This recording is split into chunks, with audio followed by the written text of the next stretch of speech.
এরকম সিরিজের যোগফলের কনসেপ্ট আমরা আগে শিখেছি। সেখান থেকে দেখো এইটা শুধুমাত্র 1, এর সাথে যদি আরও 1 বা 11 অ্যাড করি তবে কত হয় 1 2। তাহলে যদি আরও 3টে 1 যোগ করি অর্থাৎ 1 1 1 যোগ করি তাহলে কত হবে 1 2 3। 4টে যোগ করলে এর সাথে আবার দেখো 1 1 1 1 যোগ করলে দেখো 1 2 3 4 এরকম আসবে। তার মানে এখানে কটা আছে 4টে 1 থাকলে 4 অবধি হবে। তাহলে এখানে কটা 1 আছে দেখো 4 4 8টা। তার মানে এটার যোগফল বা সব কটার যোগফল কত হবে 1 2 3 4 5 6 7 8। এটা হবে অ্যান্সার। বুঝতে পারলে? এইবার এই কনসেপ্টের উপর বেস করে আমরা যে কোশ্চেনগুলো করব সেটা একটু দেখো।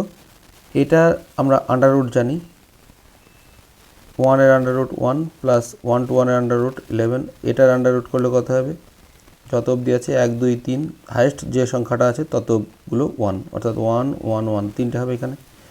প্লাস ডট ডট দিয়ে এখানে দেখো কটা আছে, এখানে আছে 9 আছে হাইয়েস্ট। তার মানে 1 2 3 4 5 6 7 8 9। এইটা কিন্তু হবে এটা থেকে আসবে আন্ডার রুট করলে। ওকে, তাহলে এই কটা অ্যাড করলে কী হবে 9টা 1 আছে। তার মানে 1 2 3 4 5 6 7 8 9 এটা হয়ে যাবে অ্যান্সার সব কটার যোগ করলে। বুঝতে পারলে? অর্থাৎ এখান থেকেই কিন্তু আমরা অ্যান্সারটা পেয়ে যাব। শুধুমাত্র দেখতে হবে এটা কত অবধি উঠেছে। এটা 9 অবধি উঠেছে। তার মানে এর আন্ডার রুট করলে 9টা 1 পাবো। 9টা 1 যখনই পাবো তাহলে 9টা 1 তার আগের সিরিজটা আছে, যোগ করলে 1 2 3 4 5 6 7 8 9 কিন্তু অ্যান্সার হয়ে যাবে। বুঝতে পারলে?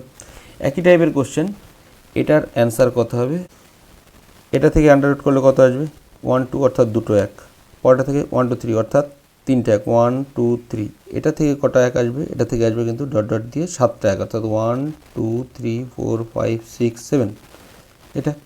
এবার এই কটা যোগ করলে কত হবে 7 আছে। তার মানে 1 2 3 4 5 6 7 এটা হওয়ার কথা। কিন্তু দেখো এখানে আন্ডার রুট 1 এই পার্টটা মিসিং আছে।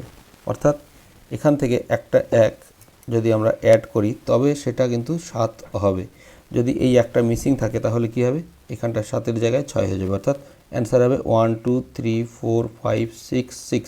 ওকে, এটা কিন্তু কনফিউজিং, এটা একটু সিনসিয়ারলি কেয়ার করতে হবে। আর পরীক্ষাতে কিন্তু এই টাইপের কোশ্চেনটাই থাকে আর অপশান কিন্তু এটাও থাকবে এটাও থাকবে। ওকে, নেক্সট এই কোশ্চেনটা তোমাদের জন্য সলভ করে অবশ্যই কমেন্টের মাধ্যমে জানাবে অ্যান্সার কত হবে।